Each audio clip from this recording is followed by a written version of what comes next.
Hi, everyone. Welcome back to the Global Digital Asset Regulatory Summit. My name is Amy Rose, the Managing Director at the Digital Economy Council of Australia.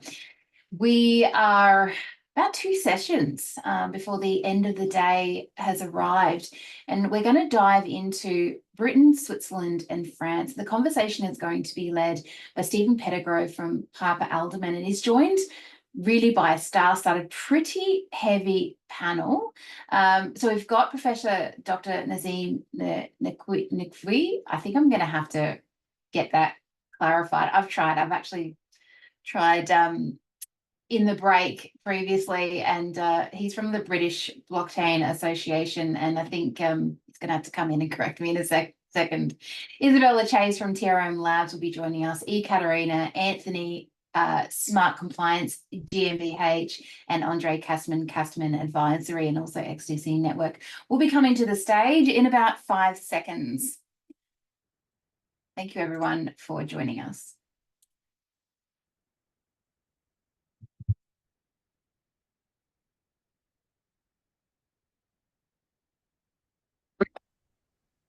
Steven, I'll hand it over to you. Thanks, everyone, for coming today.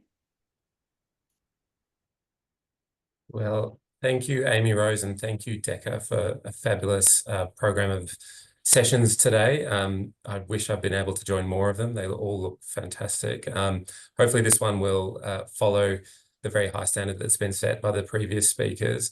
So today we'll be talking about the European landscape. As Amy Rose mentioned, we've got a fantastic panel of very knowledgeable experts. There is a lot to cover in 30 minutes to try and get across the whole of Europe, but we will try, and we'll try and leave you with some takeaways as well in terms of real world issues and challenges that are sort of being encountered and hopefully overcome as Europe starts to transition into a regulated environment for crypto assets. I think Europe's probably a couple of years ahead of where we are here in Australia, so there's a lot that we can learn from this great panel. We'll kick off with André Casterman. André, we're seeing increasing institutional interest in digital assets. I think globally it would be fair to say, and crypto ETFs are one example of that. Are you seeing those trends starting to filter through in Europe, and what are you seeing in that vein? Yes, hello, Stephen, and great panel before we started on the policy side, and the policy work is of tremendous importance for financial institutions, for regulated players, and that's the area where I'm active through ITFA, which is a banking association focusing on trade finance, and we are also leveraging digital asset technologies there to digitize electronic bills of lading, title documents, payment obligations like bills of exchange, promissory notes, and changing also the laws to like the English common law and the Bill of Exchange Act, and more recently in France also the law to digitize those payment obligations. Those changes are actually requiring digital asset technologies to be embedded into law, because those new ways to deal on the basis of digital negotiable instruments like the Bill of Exchange, bills of lading, require actually the technologies such as electronic signature, but also digital asset technologies. So the policy work being done by digital asset experts on this panel and on the previous panel is of tremendous importance for the trade and financial institutions to take advantage of those technologies in specific use cases. Now, the trade world is moving ahead, but it's still very slow. And I would say to come back to your question, Steve, the main activities I have seen is really from capital markets, because as you know, digital assets support a variety of use cases. They are not all regulated. Such as when you're tracking transactions, is very different from launching an investment product on the blockchain. But the capital markets product institutions, including BlackRock and many others, following regulatory decisions on crypto assets and ETFs, exchange-traded funds, have been actually the most active to launch or to take advantage of those new technologies to grow their business as capital markets institutions. So we have seen, and that really is something we have seen since the beginning of this year, major institutions like BlackRock, working with new players like Securitize in the US and taking advantage of all the regulatory work done over the years to really grow their presence and leverage those technologies to launch new products. And I can come back on some of those points, of course.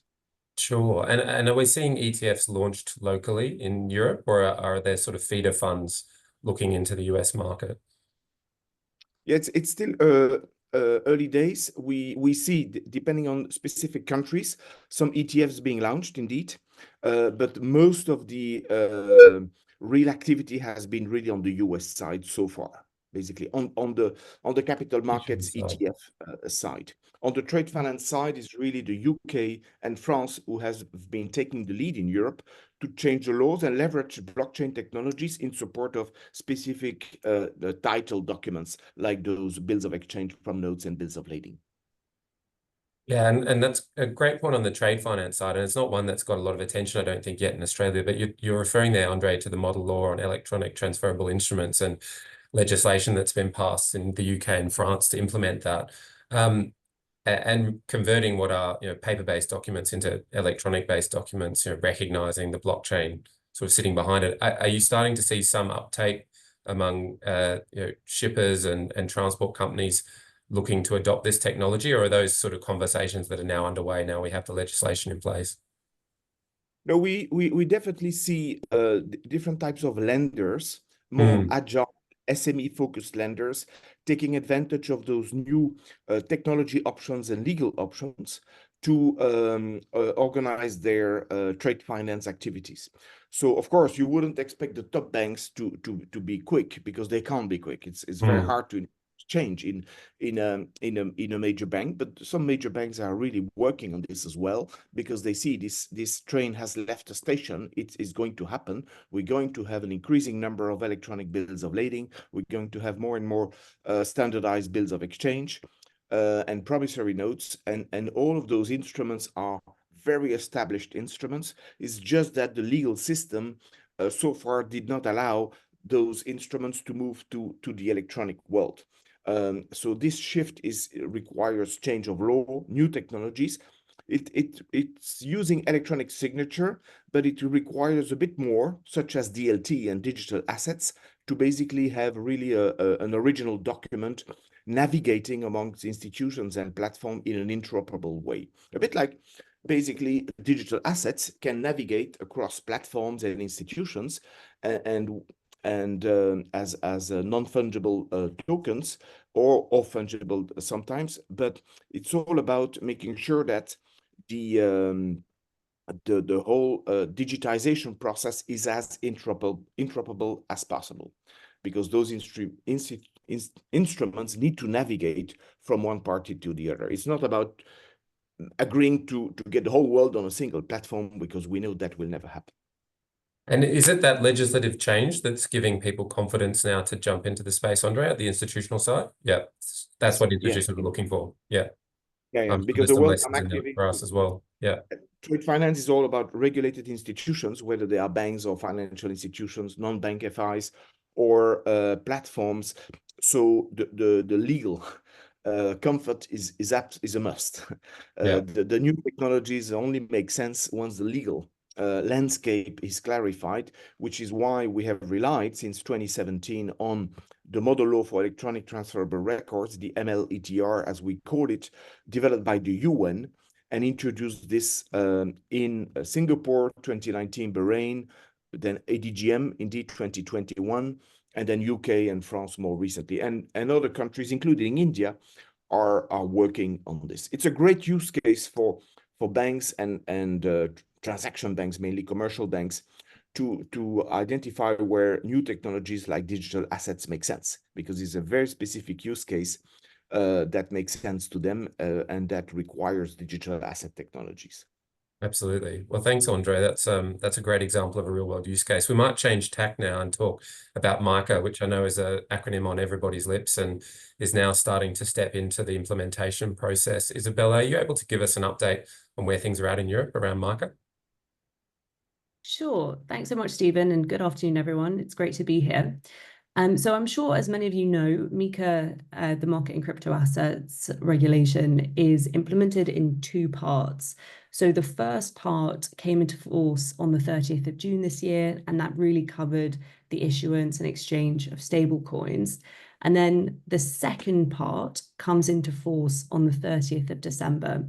And this piece will cover all of the requirements for what we call in Europe crypto asset service providers, or CASPs for short. And that is, very similar to some of the IOSCO rules that came out for centralized services, the way that they need to be internally governed and the controls in place that need to be there. Although this comes into force on the 30th of December, there will be a grandfathering period, which changes between member states. So although it feels like everything is happening now on MiCA, especially for centralized services, it's still a little bit of a way out. In terms of how it's going, I think André made a really good point there about the importance of legal clarity when we're bringing these frameworks to fruition. So the stablecoin issuers who have now had these rules in place for a couple of months, it's been pretty complicated due to a confusion in definitions between the MiCA text and the Payment Services Regulation and the Second Payment Services Directive, or PSD2, and the definition of funds. It's been slightly unclear whether firms issuing stablecoins need to, in addition to a MiCA authorization, also have an electronic money institute license. Now, this has caused a lot of confusion, a lot of work, and what we've seen to date, that the stablecoin issuers who are claiming to be MiCA compliant are also already having an electronic money license in place, or they have managed to secure one in time for that 30th of June deadline. There is a lot of work still to be done here, and it will probably need to happen in revisions to the Payment Services Regulation, which is coming down the road. So I don't think it's been the total smooth transition for stablecoins that some were hoping. In terms of CASPs, as I say, we're still quite a few months out from that initial 30th of December deadline, and then quite a way out when we think about grandfathering periods as well.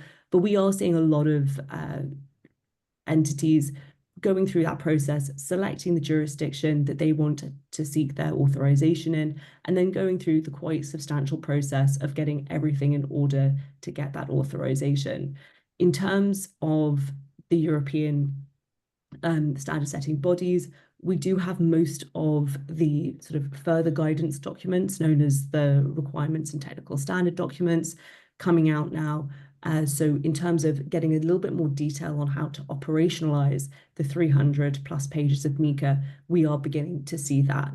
In terms of our own business at TRM as a blockchain intelligence company, there is lots we can be helping firms with. And I think what we've really seen over the last few months as well is a lot of the sort of tooling companies respond to the requirements of MiCA, really reach out to both member states and CASPs and say, this is how we can help you meet those requirements, whether it be entity due diligence, risk assessments, and the whole swathe of requirements that CASPs have to get ready for.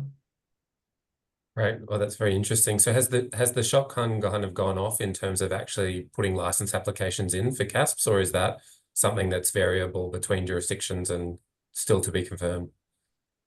Well, I think a lot of the bigger players had already had selected their jurisdictions. Right. Had some sort of licensing. If we look at the French market, for example, because of legal changes they made a few years ago, about 18 months ago, their framework was already pretty well aligned with MiCA. So we see really big exchanges licensed in France. We're seeing a lot of movement in Ireland as well. Italy is another very popular jurisdiction. So really it depends on, as it always does, what are your requirements as a CASP? What types of markets do you want to service? Where you might have pre-existing relationships? And that's really how firms are choosing their different, where they want to get authorized. Great. Well, let's head across the channel to the UK. Professor Naseem, I know that the UK was attempting to carve out I suppose, itself as a crypto hub, and certainly a crypto hub for Europe generally. That was under the previous Conservative government. We've now had a change of government in the UK. Can you update us on where things are at in the UK, and are we expecting any changes? Yeah, sure. Thanks, Steve. And thank you to DECA for organizing this fantastic event. Yes, you're right. This was about 2 years ago in April 2022, when the UK government set out this ambitious plan to become a next global hub for crypto assets and science and tech superpower in the next Silicon Valley for digital assets. And since then, I would say it's been kind of one step forward to two-step backward situation for digital assets in the UK for a variety of different reasons. Most importantly being the change of government, and not just one government. We had 4 different prime ministers since this announcement was made during Boris Johnson's leadership. So this was April 2022. And then we had Liz Truss and Rishi Sunak, and now Sir Keir Starmer. So there's a lot of change. And in the Labour Party manifesto, it was about 8,400 words. There was no mention of crypto in that. There was no mention of crypto in the King's speech. But I must say that unlike US or some other countries, blockchain and crypto have never been the topic of election debate as such in the UK, or being considered as an important issue influencing voters' decision.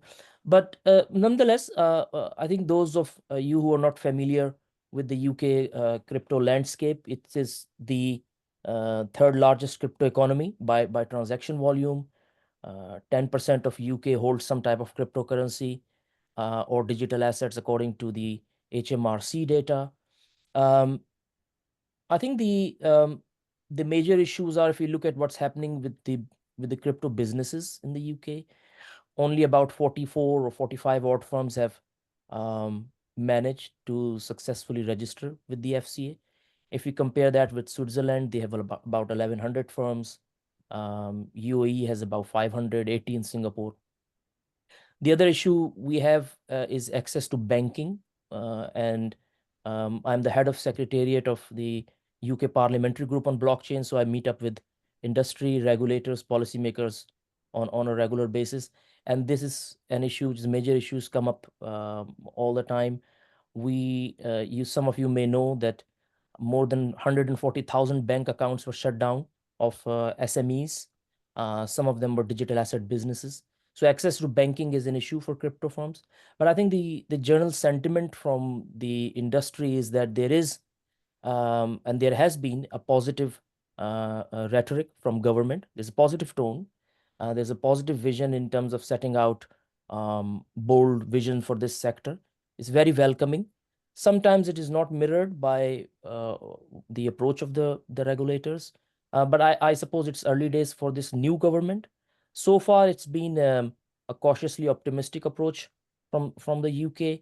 I hope we'll see more action on some of the plans that they were obviously put in hold, such as stablecoin regulation, as some of the other speakers mentioned.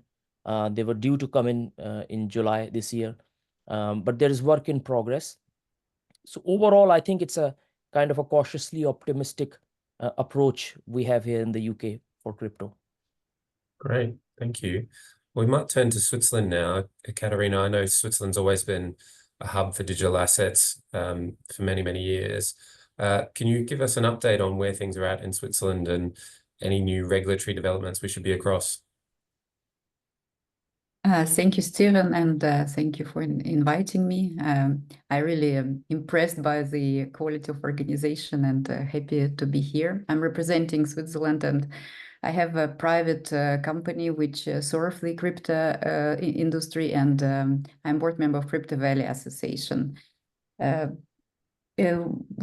we have a discussion, and Professor Dr. Naseem Naqvi just said about UK, I think that yes, we are a bit advanced in Switzerland because basically our regulator, FINMA, had already issued a lot of rules since 2017. And we first country where we had already ICO guidance in 2019, clearly identifying the functionality of the tokens. Then we had DLT law came into place that regulate the exchanges. And also, I think that the payment institution is equivalent in Switzerland to SRO, self-regulated organization, which basically much easier to achieve, but you have the same functionality. You can send money on behalf of your clients, and you can do crypto transactions. And we also have a travel rules, which already exist since 2019, because FINMA, as a technology neutral organization, issued the blockchain also guidance for the industry that we basically have to do like SWIFT transaction. Then we have to identify the counterparty. And this also limit the business because basically in Switzerland, we have to only do transactions between the wallets which already the clients of the particular intermediary. And this is not scalable. This also, unfortunately, even we have a developed regulation. And for example, in June, we do issue, FINMA issued the stablecoin guidance. They are basically bring more questions now. For example, now we are obliged to have a regulatory entity behind it. It should be at least IMO regulated entity. And or you need to have a bank guarantee. But technically, we don't know how to implement it because you have to track the end user secondary market by issuer of the stablecoin. And at the moment, what the industry is saying that in Switzerland, we basically have no opportunity to issue the stablecoins anymore. At the same time, we with evolving regulation, and I guess we can also discuss with Isabella more, and implementing MiCA, which came into force in 2 stages. It's also bring, I think, opportunities for the projects to come more to Europe, because I do a lot of work with the clients, and from practical point of view, we saw outflow from Europe to offshores to issue the tokens, to establish the legal entities. But with the clear regulation, I can see there is a tendency for the project who really want to stay for a long time in the market. The tendency is that they want to do it in the right way. For example, even white paper should be in a special format with like looking more like prospectus. And I've personally already issued a couple white papers templates for my clients where we issue the tokens in the European jurisdictions. And it means that we will be able to list them lately in Coinbase or Kraken, the regulated exchanges. So there are lots of tendencies, and I can see also the projects who less comply, they go still to offshore jurisdictions. But I also see a lot of requests now to do it absolutely right, in line with regulatory environment which we have. That's very interesting. Interesting to see that convergence as well between the different jurisdictions. We'll change tack and talk a little bit about financial crime. We've only got a few minutes left, so we certainly don't want to miss that. Isabella, can you tell us a little bit more about sort of the financial crime picture in Europe? I know that we've talked a little bit about the travel rule, but what sorts of issues are firms grappling with in Europe at the moment? Ooh. Sure, Steve. Yeah, so very briefly on the travel rule. The travel rule will, as I say, comes into force on the same day actually as the rules for CASPs and MiCA, the 30th of December. Similarly, well, not similarly, but in the UK, it came into force on the 1st of September 2023, but there was a 12-month grace period. So it is coming for firms in 2 days' time. I hope everyone's ready and use their year to get their tools in place. I think when we think about travel rule, the problems are global. They are not regionally focused. So firms continue to have problems with interoperability between tools, even though standard setters have said, you know what, find a solution to that. But the Sunrise issue persists. Very hard to get information from a CASP in a jurisdiction that hasn't implemented the travel rule yet. So I think we have a few more tricky years ahead when it comes to that.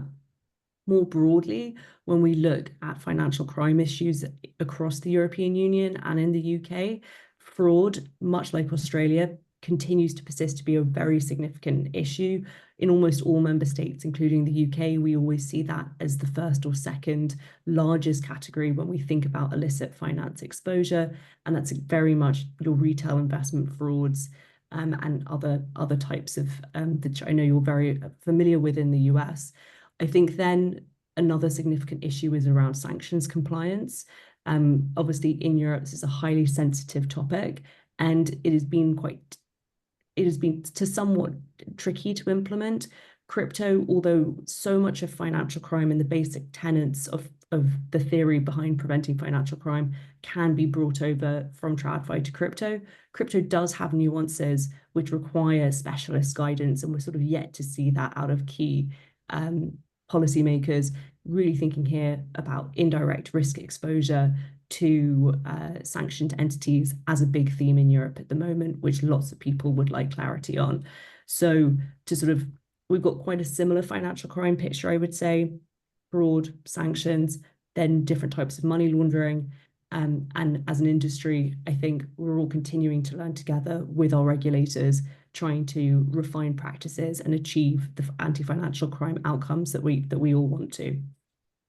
Great. And just to touch on something topical, Katerina, obviously we've seen the founder of Telegram arrested in France this past week in relation to money laundering issues, as well as a whole host of other issues seemingly related to the cryptography and the operation of the Telegram platform. Just interested in your views on that and what implications that might have in Europe or more broadly. Yeah, it's for the community, crypto community was a big shock, but I think many people who understand how Telegram function, they expected something like this can happen, because I think Pavel was alarmed many times by the authorities that he has to cooperate. And I would agree here with André that technology should be, if it's, and the Telegram is a great technology and number of users, they should come together with the legal frameworks and responsibility. So such a big platforms have to have a transparent corporate governance. Otherwise, it will be difficult. But, you know, the community can argue that we need to have the full anonymity, yes, and no guarantee that nobody ever will take our information somewhere to the court, because we trust this technology. But again, it should be a balance here. And I think for Pavel, it's important now to, I don't know, to find the right way to cooperate. Otherwise, it will be difficult to continue this platform. But my opinion. Yes, it is an evolving story, and I'm sure we'll probably hear a lot more about this topic in the years ahead. Amy Rose has just jumped into the room, which I think means we're out of time. Thank you so much to this distinguished panel this afternoon. It was a great conversation, and I wish we had another hour to continue it, but we don't. So thank you so much, and thanks, Amy Rose, for the great day today. Oh no, the pleasure is all ours. Thank you so much for sharing your time with us today. It's phenomenal, and we'll take it with us and reshare it and publish a report on the conversations today. And yeah, your expertise is greatly valued. Thank you so much for joining us. Thank you, everyone. Thank you. Thank you, Amy. Well done for organizing this. Excellent. We're going to jump into our final session of the day, which is a conversation on Africa. So without further ado, I'm going to jump out of here, and all of our attendees can join me in the final session. Thank you.